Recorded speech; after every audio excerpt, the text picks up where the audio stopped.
Lost by 20 yesterday, and I think we know why. I don't think that's too hard to figure out. We're going to talk about why. And we're going to talk about why this team, from a structural standpoint and a schematic standpoint, really has.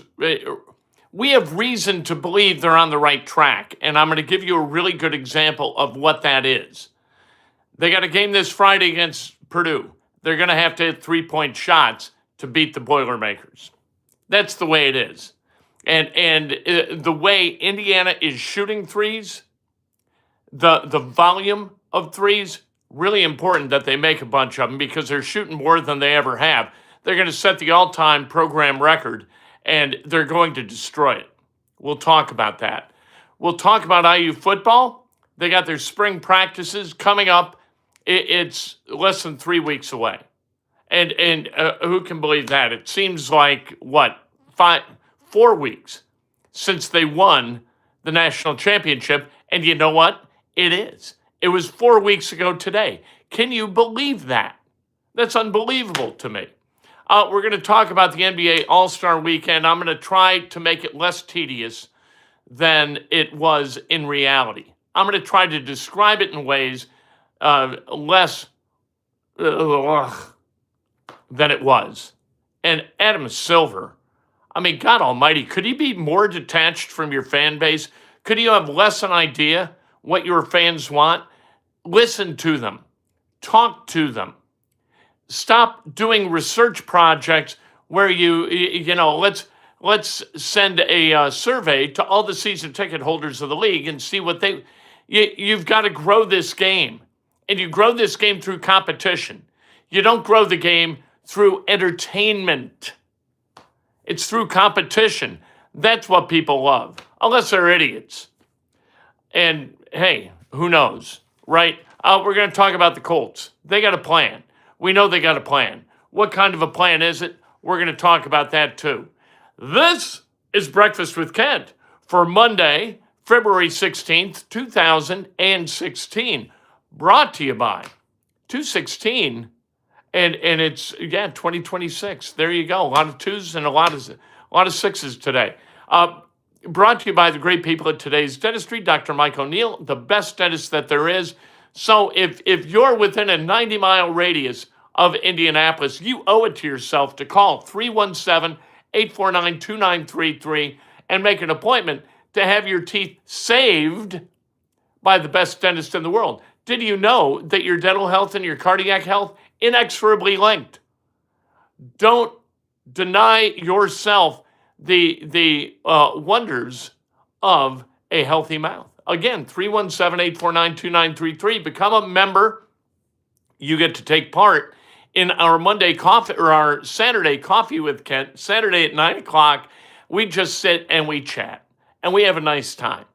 And a bunch of members come, a lot of questions, a lot of answers, a lot of thoughts. It's wonderful. It's a great conversation. You owe it to yourself to be a part of it. Great way to support the channel. Become a subscriber, and you know what?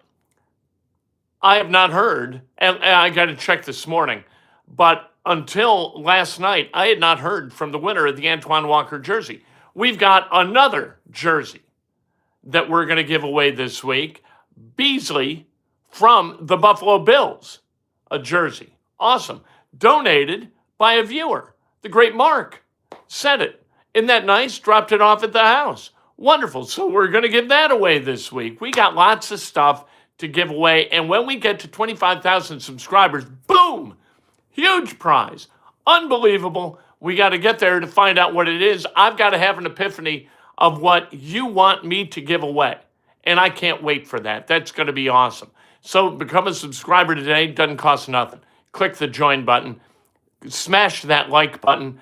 And if you want to make a donation, no big whoop. But please include a comment or a question and elevate the level of discourse on the channel, will you?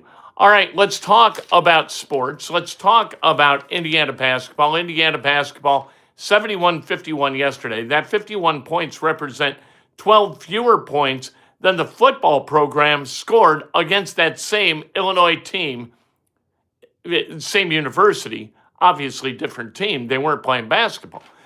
Football team scored 53 in that 63-10 beatdown of Brett Bielema and the Fighting Illini.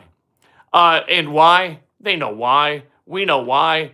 They weren't aggressive enough. They weren't physical enough. They didn't make enough shots. That's it. You go on the road, either you got to make shots like crazy or you've got to aggressive your opponent. If you do both, you're going to win. If you do neither, you get housed by 20. And that's what happened in Indiana yesterday. Wilkerson was good.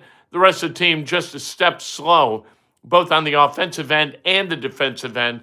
And so you come up 20-point losers. But as is always the case, you know what? Friday night, you got another opportunity on the road against a really good opponent. Purdue, really good. And they were really good this weekend. Purdue got a win and you know what? Showed just what it's capable of, that this season isn't over yet. It's not their legs that are dead. Maybe their brains were dead a little bit last week.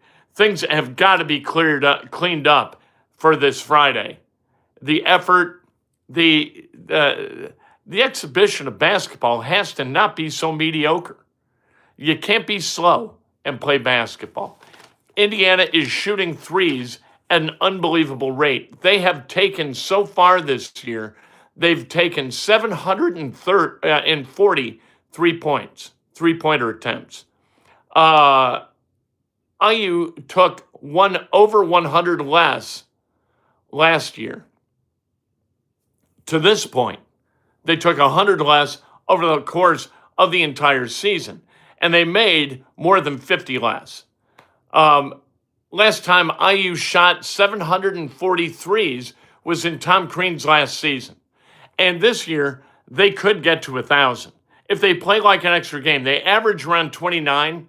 If they play an extra game in the NCAA tournament or in the Big Ten tournament, they're very likely to get to 1,000 attempts on the season, which would destroy their all-time record of, 831.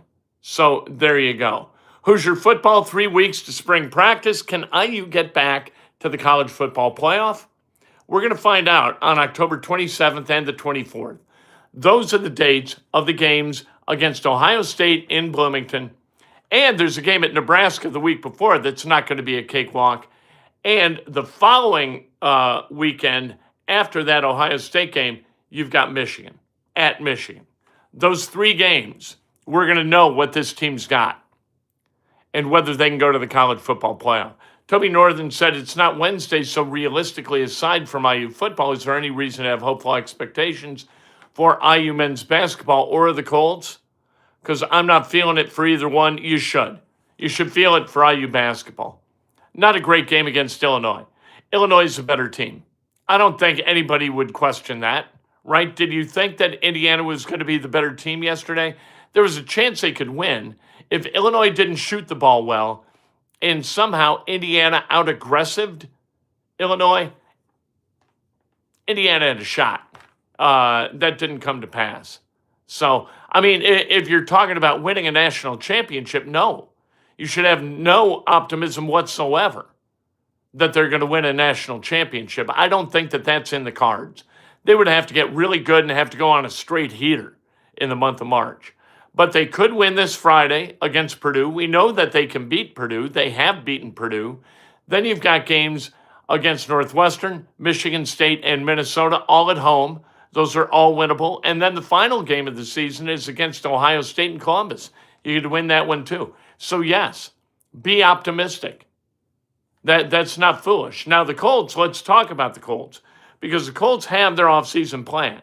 We know they got their plan. We don't know what their plan is. Their plan is one of 2 things. It's to get really aggressive and change the dynamic of everything. Culture, standard, acquisition strategy, departure strategy of players. In the past, it has been very difficult for Chris Ballard to say goodbye to a mediocre player. Bad players, they've said goodbye, right? Bobby Okereke, bye-bye. Ben Bandigu, Bye-bye. Kamoko Toure. Bye-bye. That hadn't been difficult for Chris Ballard. But saying goodbye to a mediocre like Zaire Franklin has been really difficult. And you're going to have to do that in order for this team to change kind of the plate of what is generated by this team. So that's what's got to happen. I don't know whether Ballard's going to do that. Ballard may run it back with his same group. He may have been told, you know what, we got you. We're going to be much more aggressive this year. We're going to play harder. I wouldn't listen to anybody that tells me that. The playing hard is what we've seen the last 3 years, right? 9-8, 8-9, 8-9.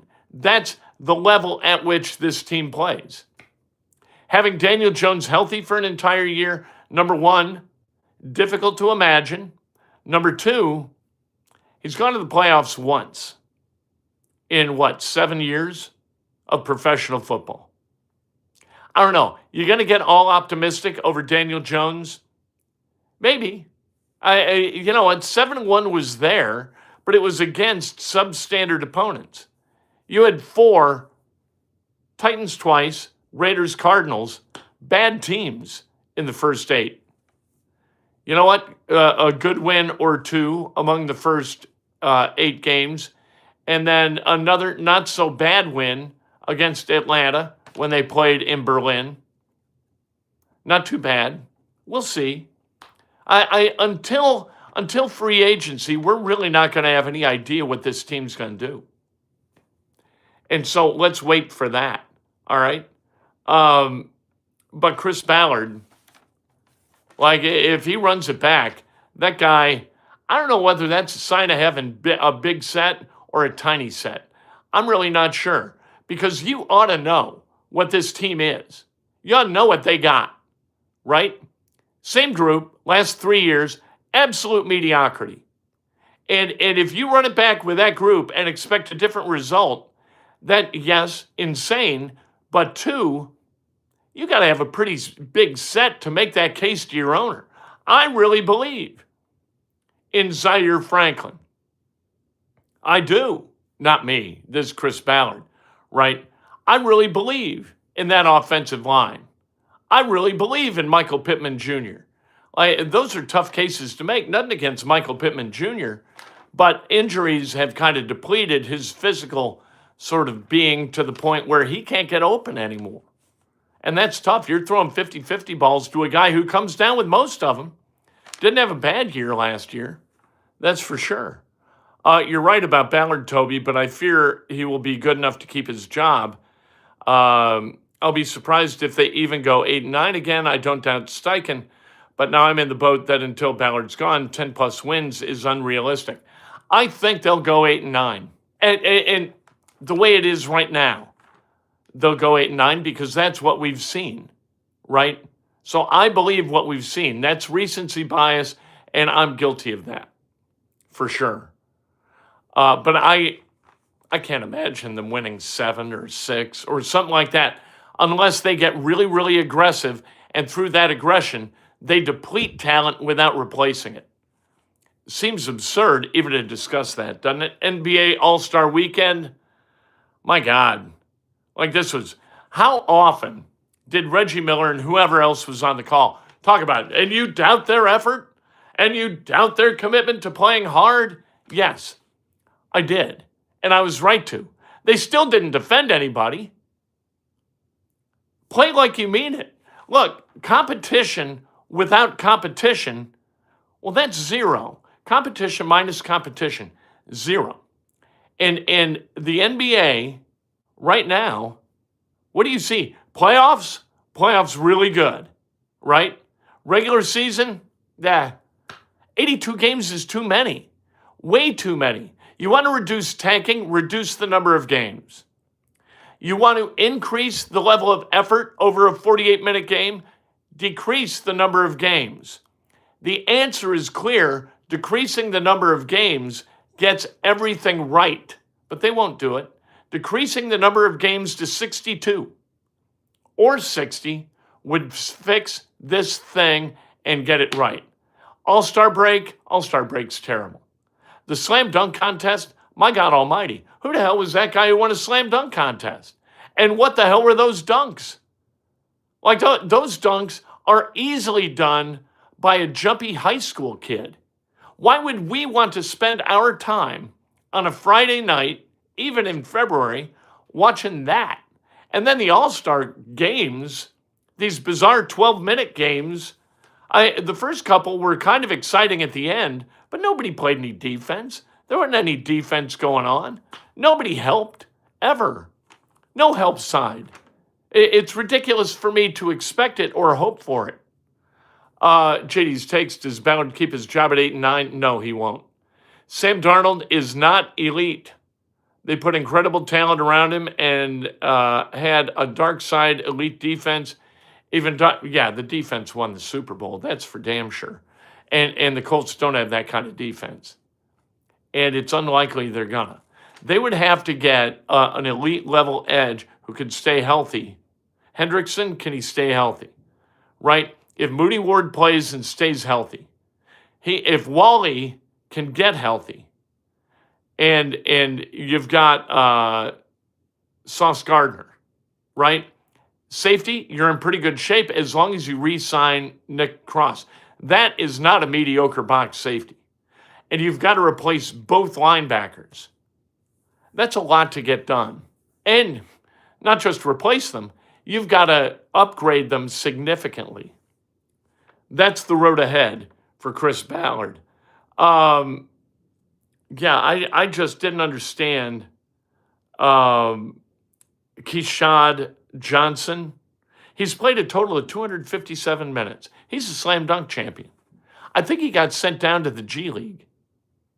Another G League winner. The other guy, that white guy, last couple of years, who signed like a 10-day deal with the Pacers. That guy, who's he? Like it used to be that you had the stars. You had Dominique Wilkins, you had Michael Jordan, and guys. You knew who the guys were. You know, you felt a little bit cheated when Larry Nance won the slam dunk contest, but you knew who he was.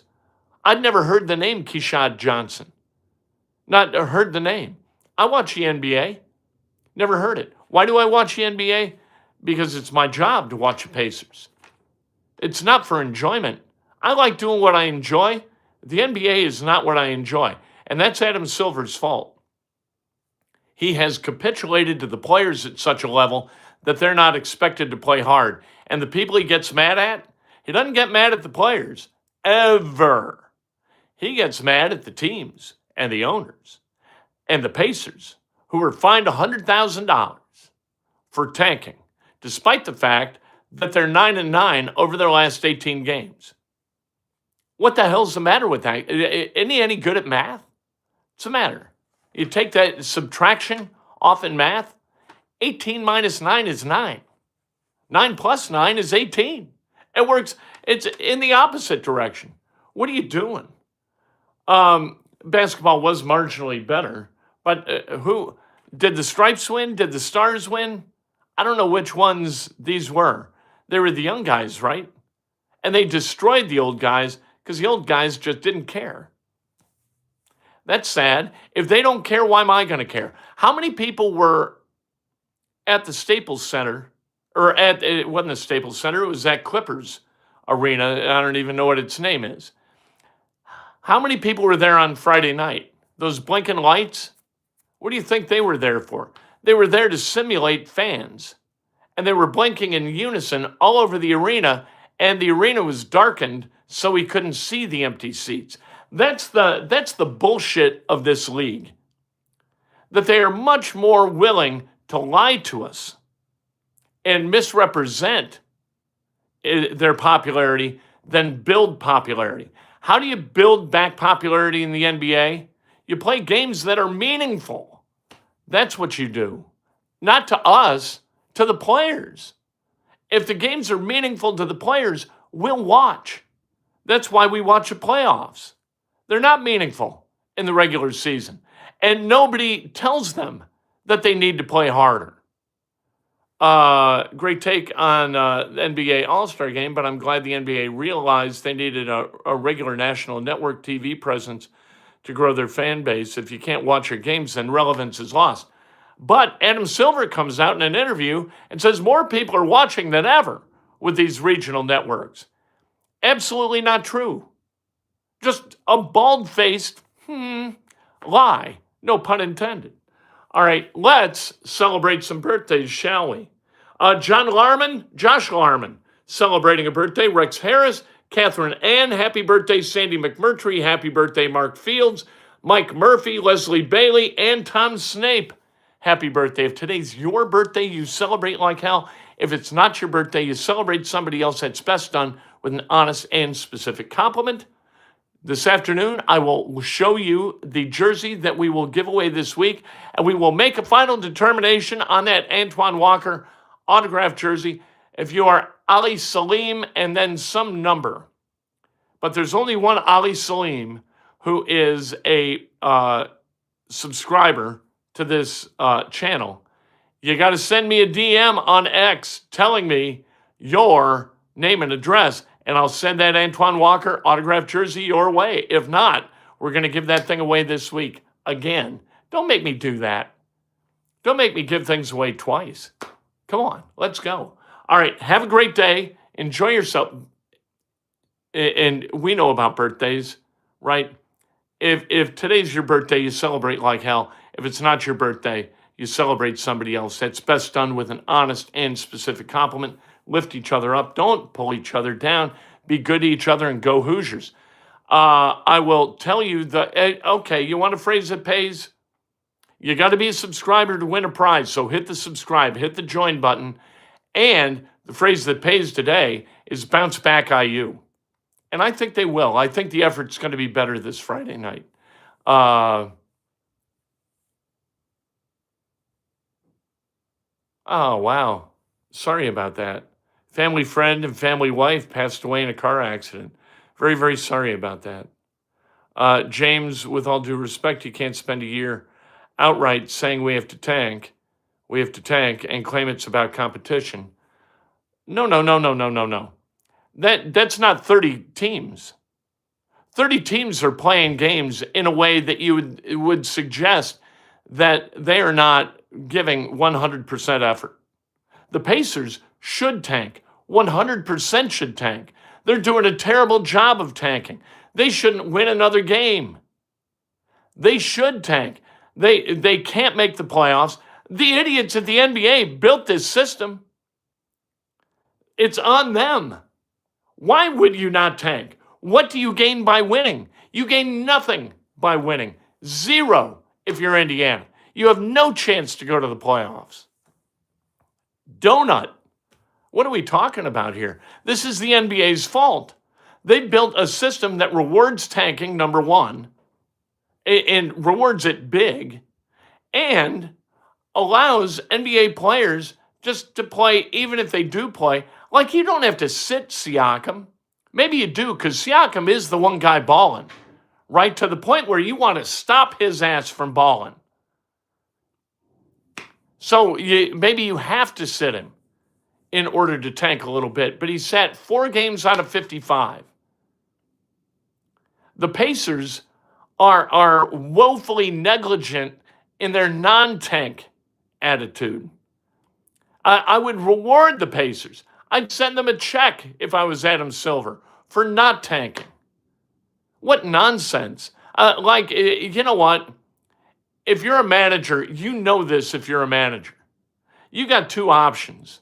You can get out of the way and let your staff run and succeed, or you can get in the way and restrain them. That's what managers do. They restrain excellence. Many of them. Not all, obviously. Adam Silver is restraining excellence.